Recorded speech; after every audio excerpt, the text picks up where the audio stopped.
Apa kabar pemirsa? Bertemu lagi bersama saya Riri Reski dalam Warta Parlamentaria. Kami sudah menyiapkan beragam informasi seputar kinerja dan kegiatan anggota DPR RI. Inilah Warta Parlamentaria selengkapnya.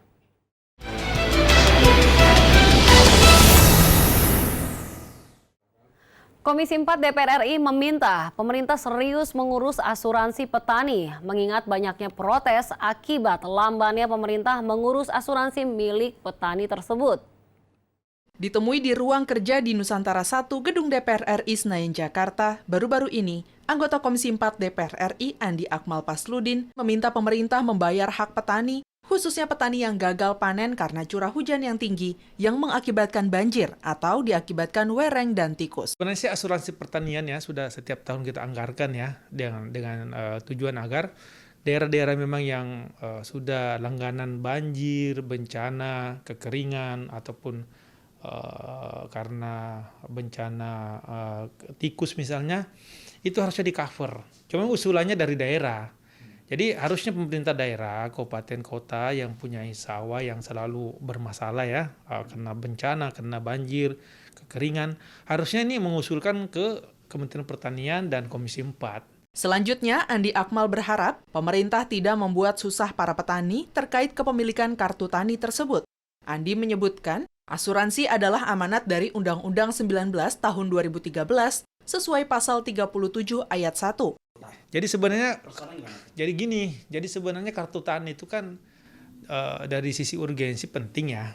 Tapi kondisi negara kita yang sangat luas, belum semua tercover oleh e-banking ya.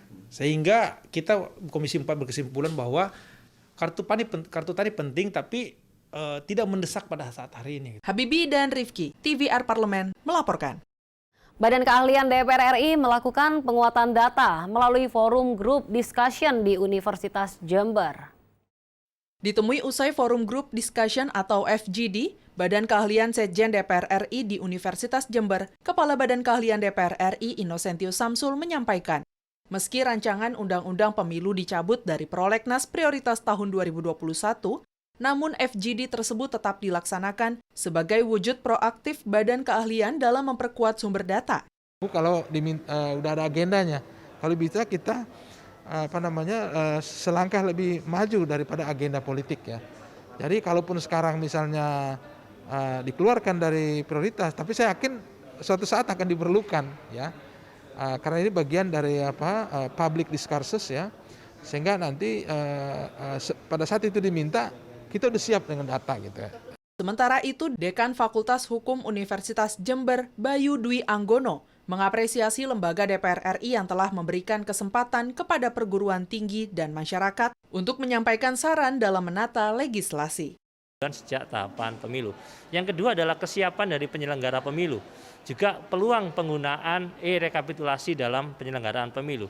Termasuk bagaimana tentu kita mendorong agar pilkada serentak nasional maupun pemilu parlemen, DPR, DPD, DPRD kabupaten, kota maupun provinsi. Acara penandatanganan MOU dilanjutkan agenda forum group discussion dengan tema pembenahan demokrasi melalui rancangan undang-undang tentang pemilihan umum.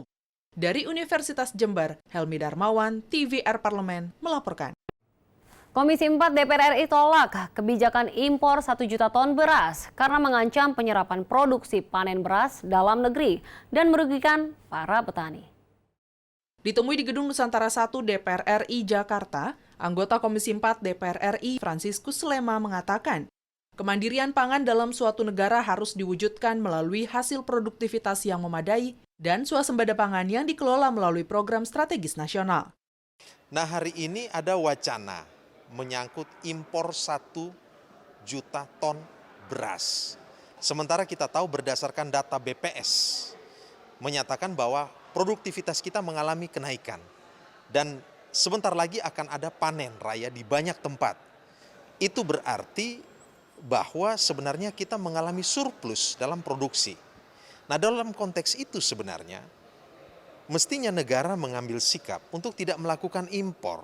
Sementara itu, anggota Komisi 4 DPR RI Sulaiman El Hamzah berharap pembentukan Badan Pangan Nasional dapat segera direalisasikan oleh pemerintah.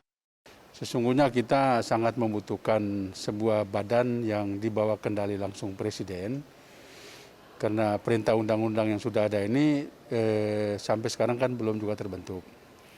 Nah, ini keinginan semua pihak didorong oleh situasi pandemi COVID ini, bertambah keyakinan kita bahwa sangat dibutuhkan ini. Komisi 4 juga meminta Kementerian Pertanian menjamin ketersediaan kebutuhan beras nasional dan mengutamakan penyerapan gabah petani.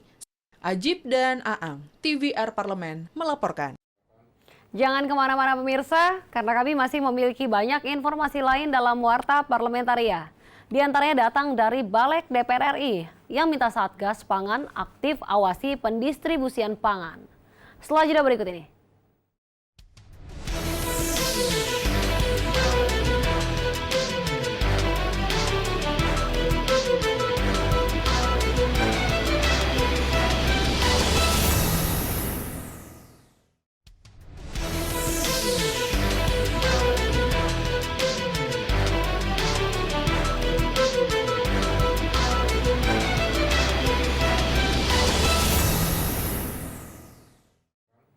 Badan Legislasi DPR RI meminta Satuan Tugas atau Satgas Pangan aktif mengawasi distribusi pangan di Banten.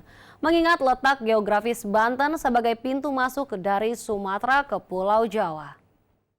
Anggota Badan Legislasi DPR RI Darori Wonodipuro akui Banten sebagai wilayah strategis bagi para oknum yang kerap menahan masuknya pendistribusian bahan pangan dari Pulau Sumatera ke Pulau Jawa. Untuk itu, Darori meminta Satgas Pangan harus betul-betul aktif memberantas penyalahgunaan dan permainan harga pangan di sejumlah wilayah. Karena Banten ini adalah pintu gerbang masuk dari Sumatera. Tadi saya katakan Satgas harus betul aktif karena banyak sekali penyalahgunaan permainan menahan bahan-bahan makanan yang masuk ke Jakarta dan ke Jawa. Wakil Ketua Badan Legislasi DPR RI Willy Aditya menekankan agar semua pihak bahu-membahu dan aktif melakukan pengawasan guna menghilangkan hambatan seperti permainan harga atau aksi menahan distribusi pangan di sejumlah wilayah. Dari salah satu anggota, ini kan kalau jalur distribusinya dari Sumatera tentu masuknya Banten dulu. Nah tentu kita berharap apa yang masuk itu tidak menjadi suatu hal yang terjadi terjadi penyimpangan lah ya. Terus ada yang nakal segala macam menyelundupkan atau menahan barang ya. Nah ini butuhkan Satgas ya. Tadi Satgas ini Kajati alhamdulillah hadir hari ini dan bersedia untuk kemudian bisa bekerja sama. Itu tentu melibatkan pemerintah daerah, pemerintah provinsi. Dari Provinsi Banten, Fajar Ilhami, TVR Parlemen melaporkan. Keinginan dasar pemerintah melalui Kementerian Agraria Tata Ruang untuk melakukan sertifikat tanah secara elektronik masih menemui berbagai kendala. Komisi 2 DPR RI mendorong konsep penggunaan digitalisasi agar dapat mempermudah dari sisi pendataan dan implementasi. Anggota Komisi 2 DPR RI Agung Widiantoro mengatakan, di zaman era digitalisasi saat ini, pemerintahan yang kuat adalah pemerintah yang menguasai informasi dan teknologi. Agung menilai proses sertifikasi tanah secara elektronik memiliki nilai kesejarahan yang kuat. Pertanyaannya, apakah dengan sertifikat elektronik ini, daerah-daerah, kabupaten kota maupun provinsi sekalipun, ini sudah selesai dengan proses penataan aset daerah. Jikalau ada daerah-daerah yang belum tuntas melakukan penataan aset daerah, ini akan terjadi kerawanan. Lebih lanjut, Agung mengatakan, saat ini Komisi 2 DPR RI sedang membahas panja pertanahan di mana prioritas utama adalah wilayah ibu kota provinsi. Agung mendorong agar daerah baik tingkat kabupaten maupun kota ini sudah selesai dengan proses penataan aset daerah. Dalam hal ini digital. Tetapi persoalannya, bagaimana konsep penggunaan digitalisasi ini agar mempermudah dari sisi pendataan, mempermudah dari sisi implementasi, karena sertifikat ini kan memiliki fakta kesejarahan. Dari Jawa Tengah, Mario Hasiholan, TVR Parlemen, melaporkan.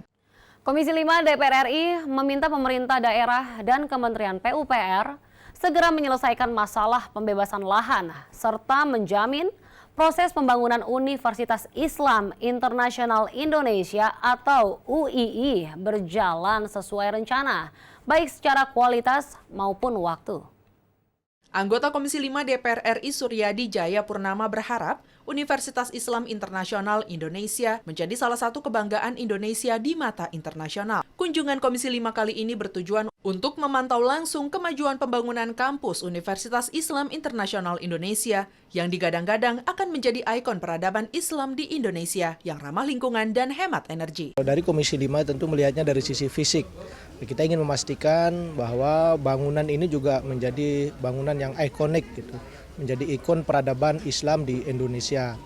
Dan salah satu yang kita rekomendasikan agar dilakukan redesign untuk melakukan penyesuaian terhadap kebiasaan baru akibat COVID-19. Wakil Ketua Komisi 5 DPR RI Muhammad Arwani Tomafi menjelaskan progres pembangunan kampus Universitas Islam Internasional Indonesia terhambat karena pembebasan lahan yang tidak sesuai dengan rencana. Sehingga tahapan rencana awal pembangunan juga tidak berjalan sesuai dengan tenggat waktu yang sudah dijadwalkan. Untuk itu pihaknya mendorong Kementerian PUPR mempercepat tahapan pembangunan dengan tetap memperhatikan kualitas sesuai standar internasional. Misalnya soal keterlambatan ya dari perencanaan pembangunan terkait dengan pembebasan lahan dan sebagainya, saya berharap itu segera dikoordinasikan dengan pihak-pihak terkait agar proses pembangunan ini bisa berjalan dengan lancar. Dari Jawa Barat, Kristio Handoko, TVR Parlemen, melaporkan. Untuk meningkatkan kesejahteraan masyarakat, Komisi 8 DPR RI mendorong Badan Amal Nasional atau Basnas bersama pemerintah daerah melakukan kerjasama untuk mewajibkan pembayaran zakat bagi ASN dan pengusaha yang mendapatkan program pemerintah. Hal ini diyakini mampu mendorong potensi zakat yang diperkirakan mencapai 50 triliun. Wakil Ketua Komisi 8 DPR RI Marwanda Sopang mengatakan, ada potensi zakat nasional sekitar 50 triliun rupiah untuk kepentingan kesejahteraan masyarakat. Pengelolaan zakat yang baik mampu mengurangi angka kemiskinan terutama di daerah. Marwan berpendapat, optimalisasi potensi zakat dari sektor ini diyakini akan sangat membantu masyarakat kecil. Hitung-hitungannya sudah jelas, dari ASN saja, PNS saja, itu ada sekitar 5 jutaan sampai 6 jutaan yang bisa kita kutip zakatnya, belum lagi orang-orang yang punya kemampuan atau yang berharta lumayan banyak. Marwan menilai saat ini kinerja pengelolaan zakat masih sangat minim. Untuk itu Marwan mendorong Badan Amil Zakat Nasional atau Basnas melakukan program kerjasama dengan pemerintah daerah untuk melakukan kegiatan pemungutan zakat bagi para pengusaha di daerah. Marwan optimis target pengumpulan zakat sebesar 3 triliun rupiah per tahun dapat terwujud. 3 triliun itu menyelesaikan Indonesia, bukan menyelesaikan umat Islam. Potensinya besar, maka Basnas yang sekarang, komisioner sekarang ini harus menyongsong bupati-bupati. Karena potensi itu sebagian ada di daerah.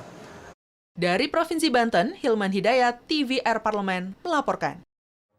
Pemirsa, kami masih memiliki banyak informasi lain dalam Warta Parlementaria.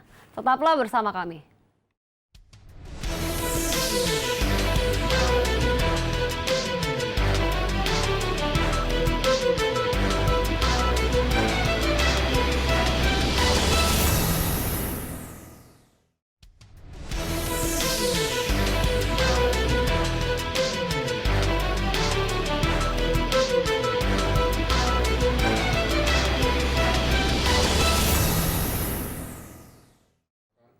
Pusat Penelitian Badan Keahlian DPR RI menggelar webinar tentang RUU Penghapusan Kekerasan Seksual sebagai upaya menggali masukan masyarakat. Ditemui di ruang Pansus B, Gedung Nusantara II DPR RI, Sekretaris Jenderal DPR RI Indra Iskandar mengungkapkan pihaknya memberikan dukungan penuh kepada anggota Dewan dalam pembahasan rancangan Undang-Undang PKS. Bentuk pelayanan yang diberikan yakni turut serta dalam menghimpun aspirasi masyarakat dan para pakar. Seminar ini adalah bagian dari semacam uji publik gitu ya, untuk banyak masukan sehingga Badan Keahlian nanti memberikan bahan-bahan kepada Dewan itu juga berdasarkan banyak masukan-masukan dari masyarakat. Sementara itu, Kepala Pusat Penelitian Badan Keahlian DPR RI Indra Pahlevi mengungkapkan, webinar ini berhubungan dengan Hari Perempuan Internasional yang diperingati 8 Maret. Momentum ini juga dimanfaatkan untuk mengkaji berbagai isu perempuan dan gender dari perspektif akademisi dan masyarakat. Meskipun tentu nanti akan dibahas lebih lanjut di DPR sendiri. Oleh karena itu menjadi penting kita melakukan proses-proses penjaring aspirasi dari masyarakat. Webinar ini menghadirkan narasumber-narasumber. Sebagai supporting system, Pusat Penelitian Badan Keahlian DPR RI nantinya akan melakukan pendampingan serta menyampaikan kajian akademis yang teoritis kepada alat kelengkapan Dewan yang bertugas membahas rancangan undang-undang tersebut. Hendra dan Zia, TVR Parlemen, melaporkan. Komisi 6 DPR RI mendorong peningkatan kerjasama Indonesia-Swiss melalui perjanjian IE-CEPA yang mencakup perdagangan barang dan jasa, investasi, dan peningkatan kapasitas. Wakil Ketua Komisi 6 DPR RI Gede Sumerjaya Linggih menerima kunjungan Duta Besar Swiss untuk Indonesia, Kurt Kens. Dalam kunjungan ini, kedua belah pihak mendiskusikan tindak lanjut dari hasil referendum Perjanjian Kemitraan Ekonomi Komprehensif atau SEPA antara Indonesia di European Free Trade Area atau EFTA yang digelar di Swiss pada Minggu 7 Maret 2021 lalu. Gede Sumerjaya Linggih mengatakan, Undang-Undang Cipta Kerja membuka peluang investasi di Indonesia. Kekayaan sumber daya alam serta jumlah penduduk harus menjadi pasar investasi yang strategis di kancah internasional melalui Indonesia EFTA Comprehensive Economic Partnership Agreement. Kami harapkan kerjasama ini semakin erat, semakin membuat kita bisa melakukan kerjasama ekonomi. Kalau kerjasama ekonominya semakin bagus, investasi mereka juga semakin banyak. Saya meyakini bahwa kita akan mudah untuk menyelesaikan pengangguran kita. Anggota Komisi 6 DPR RI Sondang Tiar Deborah Tampu-Bolon berharap perjanjian IE-CEPA dapat memberikan keuntungan bagi Indonesia Swiss dalam konteks kerjasama ekonomi, serta memberikan dampak positif dalam upaya perjuangan membuka blokir ekspor kelapa sawit ke Uni Eropa. Minyak kelapa sawit yang saat ini sedang menjadi black campaign dari Uni Eropa, ini bisa pelan-pelan merubah stigma daripada masyarakat Uni Eropa dan akhirnya bisa benar-benar diterima oleh seluruh masyarakat, tidak hanya Uni Eropa, tapi bahkan seluruh dunia. Panji dan Koko, TVR Parlemen melaporkan. Demikianlah beragam informasi seputar aktivitas DPR RI yang sudah kami susun dalam Warta Parlamentaria. Saya Rini Reski beserta kerabat kerja yang bertugas undur diri.